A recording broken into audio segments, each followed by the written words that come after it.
Study এক্সপ্রেসে সকলকে স্বাগত। আজকে আবারও চলে এলাম একটি গুরুত্বপূর্ণ ভিডিও নিয়ে। আজ আমরা আলোচনা করব আইএমএফ বা আন্তর্জাতিক মুদ্রা তহবিল নিয়ে। সম্প্রতি পাকিস্তান এই আইএমএফ থেকে $1 বিলিয়ন লোন নিয়েছে, আর এর ফলেই সৃষ্টি হয়েছে নানা প্রশ্নের। আমাদের মনে প্রশ্ন জেগেছে যে পাকিস্তান তো সম্প্রতি ভারতের সাথে যুদ্ধ করতে চায়, তাহলে এরকম পরিস্থিতিতেও কেন আইএমএফ পাকিস্তানকে লোন দিল? আর পাকিস্তান কিসের ভিত্তিতে আইএমএফ থেকে লোন পেল? ভারত কেন পারল না আইএমএফকে বাধা দিতে পাকিস্তানকে লোন দেওয়া থেকে? আর সবচেয়ে বড় প্রশ্ন হলো, এই আইএমএফ আসলে কি, কেনই বা সে লোন দেয়? এসব প্রশ্ন যদি তোমার মনেও এসে থাকে, তাহলে আজকের এই ভিডিওটি তোমার জন্য। তো চলো দেরি না করে এসব প্রশ্নের সমাধান করা যাক। প্রথমে আমরা জানব আইএমএফ গঠনের পটভূমি কী ছিল। 1929 সালে বিশ্ব অর্থনৈতিক মন্দা, 1939 সালে শুরু হওয়া দ্বিতীয় বিশ্বযুদ্ধের ভয়াবহতায় সমগ্র বিশ্বের অর্থনীতি একেবারে ভেঙে পড়েছিল। এরূপ পরিস্থিতিতে সমগ্র বিশ্বের অর্থনীতিকে পুনরায় সুগঠিত করার জন্য প্রয়োজন হয় একটি আর্থিক সংগঠনের। আর এরূপ সংগঠন গড়ে তোলার উদ্দেশ্যেই 1944 সালের জুলাই মাসে আমেরিকায় অনুষ্ঠিত হয় ব্রেটন উডস সম্মেলন, যার ফলস্বরূপ 1945 সালের 27শে ডিসেম্বর প্রতিষ্ঠিত হয় আইএমএফ বা আন্তর্জাতিক মুদ্রা তহবিল। 1945 সালে আইএমএফ প্রতিষ্ঠিত হলেও ইহা কাজ করা শুরু করে 1947 সাল থেকে। আইএমএফ প্রতিষ্ঠার সময় ইহার সদস্য দেশের সংখ্যা ছিল মাত্র 29টি দেশ, কিন্তু বর্তমানে আইএমএফের সদস্য দেশের সংখ্যা হল 191টি দেশ। ভারত, বাংলাদেশ, পাকিস্তান, চীন, আমেরিকা প্রভৃতি দেশগুলি এই আইএমএফের সদস্য দেশ। আর মনে রাখবে, আইএমএফ বা আন্তর্জাতিক মুদ্রা তহবিলের সদর দপ্তর বা হেডকোয়ার্টার রয়েছে আমেরিকার ওয়াশিংটন ডিসিতে। এবার আমরা জানব এই আইএমএফ আসলে কি। আইএমএফ হলো একটি আন্তর্জাতিক আর্থিক প্রতিষ্ঠান, যার ফুল ফর্ম হলো ইন্টারন্যাশনাল মনিটারি ফান্ড, বাংলায় যাকে বলা হয় আন্তর্জাতিক মুদ্রা তহবিল। জাতিসংঘের একটি প্রধান আর্থিক সংস্থা হলো এই আইএমএফ। আইএমএফ গঠনের বেশ কিছু উদ্দেশ্য থাকলেও এর প্রধান উদ্দেশ্য হলো অর্থ সংকটে ডুবে যাওয়া দেশগুলিকে টাকা ধার দিয়ে তাদের পাশে গিয়ে দাঁড়ানো, অর্থাৎ অর্থ সাহায্যের মাধ্যমে সেই দেশগুলির ফাইন্যান্সিয়াল প্রবলেম দূর করা।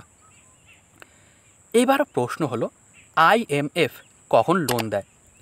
মনে রাখবে, যখন কোনো দেশ চরম আর্থিক সংকটে পড়ে, দেশকে সুষ্ঠুভাবে পরিচালনা করার জন্য পর্যাপ্ত পরিমাণে অর্থ সেই দেশে না থাকে, তখন সেরূপ পরিস্থিতিতে সেই দেশ আইএমএফের কাছে গেলে আইএমএফ সেই দেশকে লোন দেয়। এবার প্রশ্ন হলো, কোনো দেশ আদৌ অর্থ সংকটে রয়েছে কি না তা আইএমএফ জানবে কি করে? অর্থাৎ মনে করো, কোনো দেশ আদৌ অর্থ সংকটে পড়েনি, কিন্তু সে মিথ্যা কথা বলে আইএমএফের কাছে গেল লোন চাইতে, তাহলে কি আইএমএফ তাকে লোন দিয়ে দিবে? সেই দেশের চালাকি আইএমএফ বুঝতে পারবে? উত্তর হবে বুঝতে পারবে। এর কারণ কি? সবসময় মনে রাখবে যে আইএমএফে প্রচুর সদস্য রয়েছে, যারা বিভিন্ন দেশে ছড়িয়ে ছিটিয়ে রয়েছে। তাদের কাজই হলো সমস্ত দেশের ফাইন্যান্সিয়াল ও ইকোনমির উপর নজর রাখা। কোনো দেশের অবস্থা শোচনীয় হয়ে গেলে তারা সঙ্গে সঙ্গে আইএমএফের বোর্ড অফ গভর্নর্সদের রিপোর্ট করে।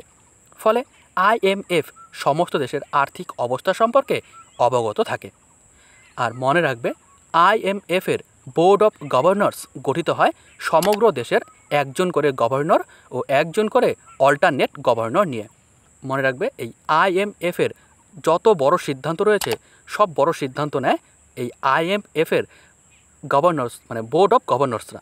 আর এই বোর্ড অফ গভর্নর্স গঠিত হয় প্রত্যেক দেশের একজন করে সদস্য নিয়ে। ওকে, এবার বলছে, ভারতের অর্থমন্ত্রী যিনি থাকেন তিনি হন আইএমএফের গভর্নর, এবং রিজার্ভ ব্যাংকের গভর্নর যিনি থাকেন তিনি হন অল্টারনেট গভর্নর। ওকে, অর্থাৎ আমাদের বর্তমান অর্থমন্ত্রী কে রয়েছে? নির্মলা সীতারামন। তার মানে বর্তমানে আইএমএফের ভারতের গভর্নর কে রয়েছে? নির্মলা সীতারামন। আর যদি বলে যে ভারতের IMF-এ অল্টারনেট গভর্নর কে, তখন মনে রাখবে বর্তমান রিজার্ভ ব্যাংকের গভর্নর যিনি থাকেন তিনি হন IMF-এর অল্টারনেট গভর্নর। এটা ভারতের জন্য। ওকে, তো আমরা জানলাম যে নির্মলা সীতারামন হচ্ছে ভারতের অর্থমন্ত্রী বর্তমান। তো যদি বলে যে বর্তমান RBI-এর গভর্নরকে, এই প্রশ্নের উত্তরটা তোমরা সবাই কমেন্ট বক্সে কমেন্ট করে জানাও যে বর্তমানে RBI-এর গভর্নরকে। এবার প্রশ্ন হলো, IMF কি সমস্ত দেশকেই লোন দেয়? উত্তর হবে না। IMF সব দেশকে লোন দেয় না। IMF শুধুমাত্র তার সদস্য দেশকেই লোন দেয়। অর্থাৎ বর্তমানে IMF-এ 191টি দেশ রয়েছে। IMF শুধুমাত্র এই 191টি দেশকেই লোন দিবে, এর বাইরে কোনো দেশকে লোন দিবে না। এবার প্রশ্ন হলো, IMF যে বিভিন্ন দেশকে বিপুল পরিমাণে লোন দেয় সেই অর্থ পায় কোথা থেকে, তাই না? আমরা তো জানলাম যে IMF বর্তমানে পাকিস্তানকে $1 বিলিয়ন লোন দিয়েছে। তো প্রশ্ন আসতেই পারে যে এত টাকা IMF পেল কোথা থেকে? মনে রাখবে IMF-এর 191টি সদস্য দেশকে নির্দিষ্ট কোটার ভিত্তিতে IMF-কে চাঁদা দিতে হয়। অর্থাৎ 191টি দেশ IMF-এ নির্দিষ্ট পরিমাণ মতো অর্থ প্রদান করে। ফলে বিপুল পরিমাণে অর্থ সঞ্চিত হয় এই সংস্থায়, যা থেকে পরবর্তীতে দরকার অনুযায়ী বিভিন্ন দেশকে লোন দেওয়া হয়। ক্লিয়ার? আশা করি বুঝতে পেরেছ। এবার প্রশ্ন হলো, IMF-এ সমস্ত দেশ কি একই পরিমাণ অর্থ প্রদান করে? অর্থাৎ আমেরিকা IMF-এ যে চাঁদা দেয়, ভারতে কি সেই একই পরিমাণ চাঁদা দেয়? উত্তর হবে না। সমস্ত দেশ IMF-এ একই পরিমাণ চাঁদা দেয় না। তাহলে কোন দেশ কত চাঁদা দিবে তা ঠিক করা হয় কিসের ভিত্তিতে? উত্তর হবে কোটার ভিত্তিতে। যে দেশের কোটা যত বেশি হবে সেই দেশের চাঁদার পরিমাণ তত বেশি হবে। IMF-এ আমেরিকার কোটার পরিমাণ ভারতের থেকে বেশি বলে আমেরিকার চাঁদার পরিমাণও বেশি হবে ভারতের থেকে। আর আমেরিকা IMF-এ বেশি চাঁদা দেয় বলে IMF-এর যে কোনো সিদ্ধান্ত নেওয়ার ব্যাপারে আমেরিকার অধিকার ভারতের থেকে বেশি থাকে। শুধু ভারত না, সমস্ত দেশের, অর্থাৎ 191টি দেশ রয়েছে, তার মধ্যে সবার উপরে অর্থাৎ 1 নম্বরে রয়েছে আমেরিকা। এর কারণ কি আমি একটু পরেই বলছি। ওকে, এবার আমরা দেখব IMF-এ ভোটিং সিস্টেম নিয়ে। মনে রাখবে IMF-এ কোনো নিয়ম পরিবর্তন করতে বা কোনো রকম আর্টিকেলকে সংশোধন করতে হলে সেখানে ভোট করা হয়। IMF-এর সকল সদস্য দেশ সেখানে ভোট দেয়। যে বিষয়টি সংশোধন করা হবে তার পক্ষে 100% ভোটের মধ্যে 85% ভোট পড়ে গেলে বিষয়টি সংশোধন করা সম্ভব। অর্থাৎ যে কোনো বিষয় সংশোধন করার জন্য 85% ভোট পাওয়া অতি আবশ্যক। ওকে, আর এই 100% ভোট কাউন্ট হয় 191টি দেশের ভোট পার্সেন্টেজের উপর। এবার প্রশ্ন হলো, ভোটদানে সব দেশের কি সমান অধিকার থাকে? উত্তর হবে না। ভোটদানে সব দেশের সমান অধিকার থাকে না। তো কোন দেশের কত থাকে কয়েকটা দেশে দেখে নিই। 100% ভোটের মধ্যে আমেরিকার ভোটদানে অধিকার থাকে 16.49%, চীনের অধিকার থাকে 6.08%, ভারতের অধিকার থাকে 2.63%, অপরদিকে জাপানের অধিকার থাকে 6.14%। ওকে, ভোটদানে সবচেয়ে বেশি অধিকার রয়েছে আমেরিকার, কত? 16.49। দ্বিতীয় স্থানে রয়েছে জাপান, আর অষ্টম স্থানে রয়েছে ভারত। ওকে, যদি বলে যে ভোটদানে ভারত কততম স্থানে রয়েছে? উত্তর হবে ভারত অষ্টম স্থানে রয়েছে। এবার প্রশ্ন হলো, কিসের ভিত্তিতে ভোটদানের অধিকার ঠিক করা হয়? আমরা দেখলাম যে আমেরিকা দিচ্ছে 16.49, চীন দিচ্ছে 6.8, জাপান দিচ্ছে 6.14, ভারত দিচ্ছে 2.63। এটা কিসের ভিত্তিতে ঠিক করা হয়? কে ঠিক করে এগুলা? ঠিক তো করে বোর্ড অফ গভর্নর্সরা, কিন্তু কিসের ভিত্তিতে ঠিক করে তা আমাদের জানা দরকার। চলো তা জেনে নেই। আবারও উত্তর হবে কোটার ভিত্তিতে। ভোটদানের অধিকার ঠিক করা হয় যে দেশের কোটা যত বেশি হবে সেই দেশের ভোট দেওয়ার পার্সেন্টেজ তত বেশি হবে। তো আমরা দেখলাম IMF-এ কোনো দেশ কত চাঁদা দিবে, কোনো দেশ বিপদের সময় কত লোন পাবে, IMF-এর কোনো সিদ্ধান্তে কোনো দেশ কত পার্সেন্ট ভোট দিবে, তা সবই ঠিক হয় সেই দেশের কোটার পরিমাণের উপর। যে দেশের কোটা যত বেশি হবে IMF-এ সেই দেশের ক্ষমতা তত বেশি হবে। এটা আশা করি বুঝতে পেরেছি। IMF-এ ভারতের কোটার পরিমাণ হলো 2.75%, অপরদিকে আমেরিকার কোটার পরিমাণ হলো 17.42%। অর্থাৎ এখানেই বোঝা যাচ্ছে যে IMF-এ আমেরিকার অধিকার ভারতের থেকে কত বেশি, কারণ ভারতের হচ্ছে 2.75 আর আমেরিকার কোটার পরিমাণ 17.42, মানে অনেকটাই পার্থক্য। এই কারণে IMF-এ আমেরিকার অধিকার ভারতের থেকে অনেক বেশি। এবার প্রশ্ন হলো কোটা আসলে কি? মনে রাখবে, কোটা হলো IMF-এর আর্থিক ও শাসন কাঠামোর মূল উপাদান, যা একটি দেশকে বিশ্ব অর্থনীতিতে তার আপেক্ষিক অবস্থানকে প্রতিফলিত করে। এবার প্রশ্ন হলো কোনো দেশের কোটা কত হবে তা ঠিক করা হয় কিভাবে? মনে রাখবে, কোনো দেশের কোটা কত হবে তা ঠিক করার জন্য সেই দেশের বিভিন্ন বিষয়ের উপর লক্ষ্য রাখা হলেও মূলত সেই দেশের জিডিপি কত তার উপরেই বিশেষ গুরুত্ব দেওয়া হয়। অর্থাৎ যে দেশের জিডিপি যত বেশি হবে সেই দেশের কোটার পরিমাণও তত বেশি হবে। সময়ের সাথে সাথে যে দেশের জিডিপি যত বৃদ্ধি পাবে IMF-এ সেই দেশের কোটার পরিমাণও তত বৃদ্ধি পাবে। এবং কোটা মানে কোনো দেশের কোটা কত হবে 5 বছর পর পর তা ঠিক করা হয়। 5 বছর পর পর IMF-এ বৈঠক হয়, সেখানে দেখা হয় কোন দেশের জিডিপি বাড়ছে, যে দেশের বাড়বে সেই দেশের কোটার পরিমাণও বাড়িয়ে দেওয়া হয়। ওকে, এবার আশা করি বুঝতে পেরেছো। এবার এই ছবি দুটো লক্ষ্য করো, তাহলেই সব ক্লিয়ার হয়ে যাবে। একদিকে রয়েছে আমেরিকা, অন্যদিকে রয়েছে ভারত। আমেরিকার কোটা পার্সেন্টেজ হলো 17.42% ও ভোট পার্সেন্টেজ রয়েছে 16.49%। অপরদিকে ভারতের কোটা রয়েছে 2.75% ও ভোট পার্সেন্টেজ রয়েছে 2.63%।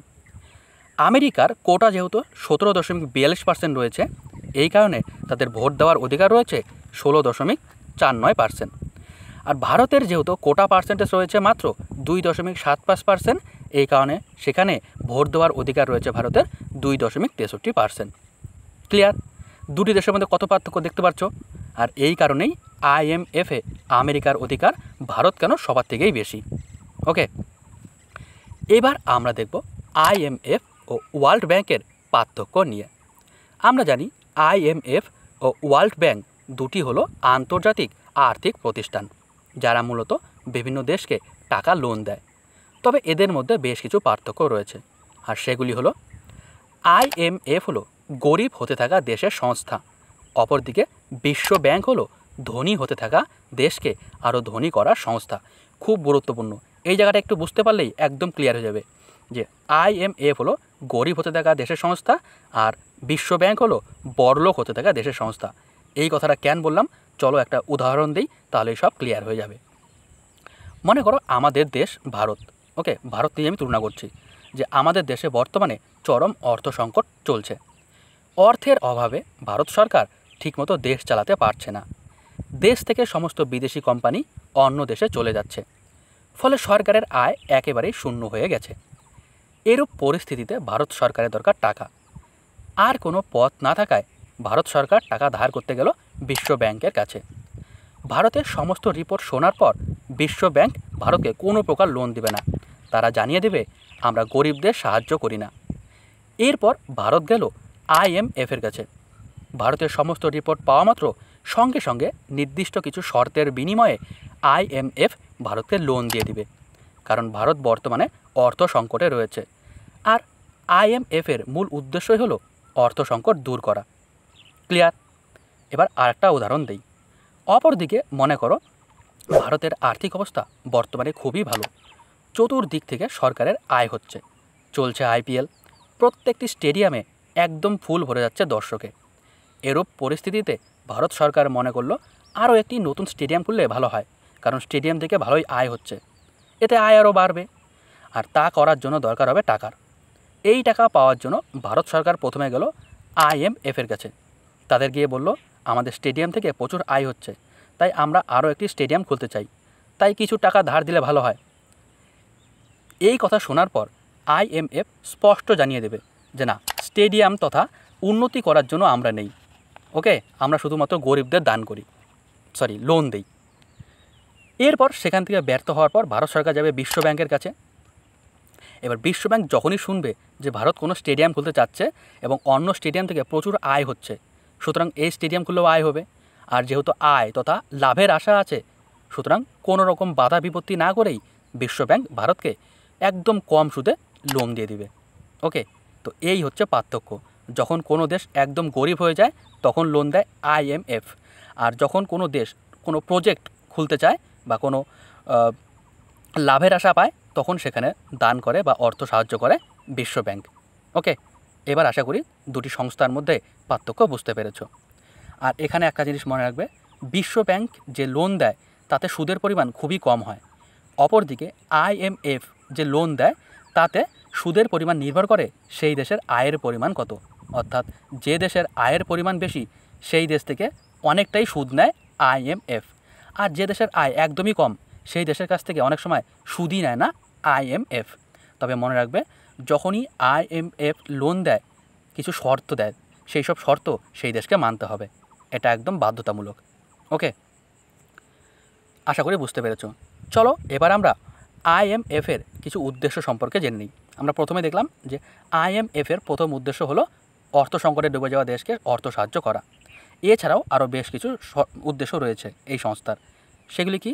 সেগুলি হলো বিশ্ব অর্থনীতির স্থিতিশীলতা বজায় রাখা, আন্তর্জাতিক বাণিজ্য ও অর্থনৈতিক প্রবৃদ্ধি উৎসাহিত করা এবং কর্মসংস্থান সৃষ্টি করা। এগুলিও হলো আন্তর্জাতিক মুদ্রা তহবিলের অন্যতম উদ্দেশ্য। তো এই ছিল IMF-এর সম্পূর্ণ বিবরণ। এবার আশা করি বুঝতে পেরেছ IMF কেন পাকিস্তানকে লোন দিল, আর ভারত কেন পাকিস্তানকে লোন পাওয়া থেকে বঞ্চিত করতে পারেনি। কারণ একটাই, পাকিস্তানও IMF-এর সদস্য দেশ। পাকিস্তান বর্তমানে আর্থিক সংকটে রয়েছে, তাই সদস্য দেশকে আর্থিক সংকটে সাহায্য করাই হলো IMF-এর মূল উদ্দেশ্য। ওকে, তো এই ছিল আমাদের আজকের ভিডিও। আশা করি ভিডিওটি সকলের ভালো লেগেছে।